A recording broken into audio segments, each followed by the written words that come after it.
मुखिया जी। अरे रोत काहे रे? रो मत। अपन बात तू पंचायत के सामने रख, तोरा साथे न्याय होई। तोरा मेहरारू साथे ई का कइले बा ये खुल के बताओ।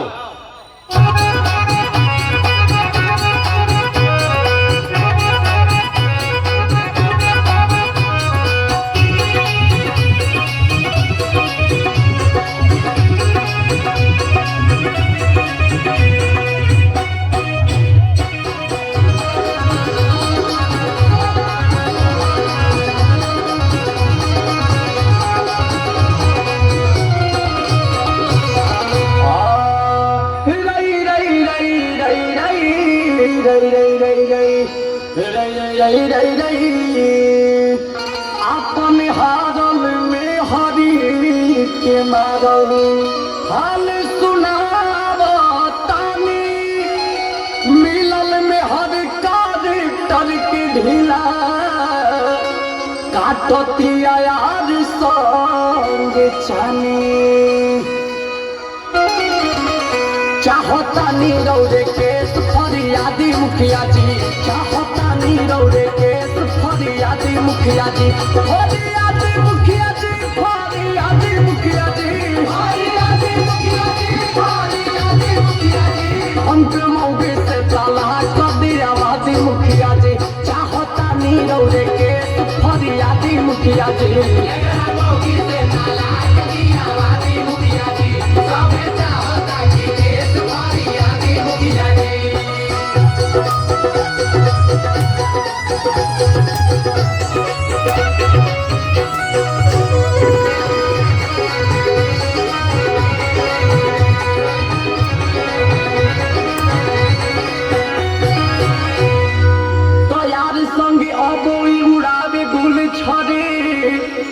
नहीं हरे के चसकले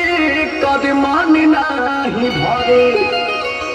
हमारा गैर हाजिरी में आवताऊ घरे,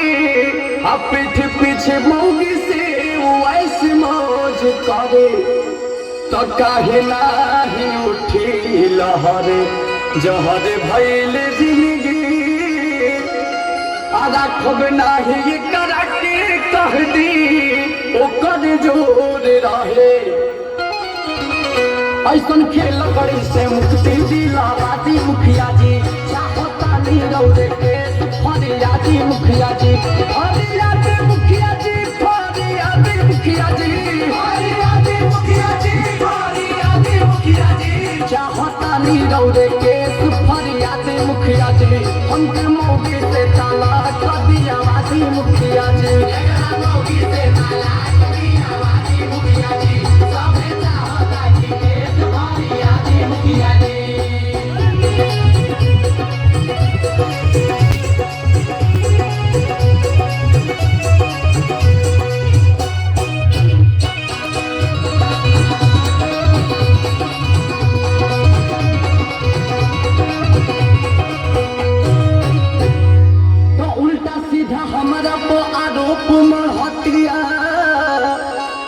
भौजाई के रखले बानी हम हमारा के कहतिया, चाहतिया हमारे के दबा के घर में रही, आ सब जाने बुझ के कर जार कैसे सही, तो अपने नियन हमारा के बदमाश जानतिया, आई छई तरी हमारा संगे खेला खेलतिया, गर्दन यार से मिलके कहियो कटवादी मुखिया जी, चाहता नीरौरे केस फरियादी मुखिया जी, फरियादी मुखिया जी, फरियादी मुखिया जी, फरियादी मुखिया जी, फरियादी मुखिया जी, चाहता नीरौरे केस फरियादी मुखिया जी, हमके मौके से ताला कर दिया वादी मुखिया जी, मौके से ताला कर दिया वादी मुखिया जी, सबे चाहता कि केस फरियादी मुखिया जी।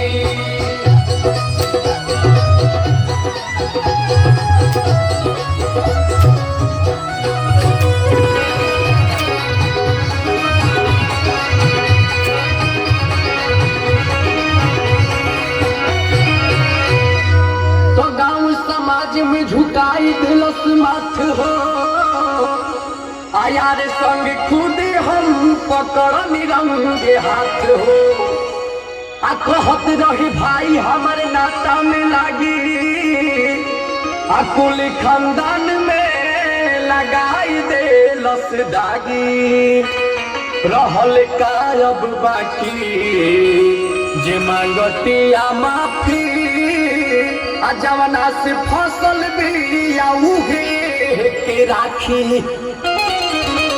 गलती कही हम तो फांसी पर चढ़ा दी मुखिया जी चाहता नी रौरे के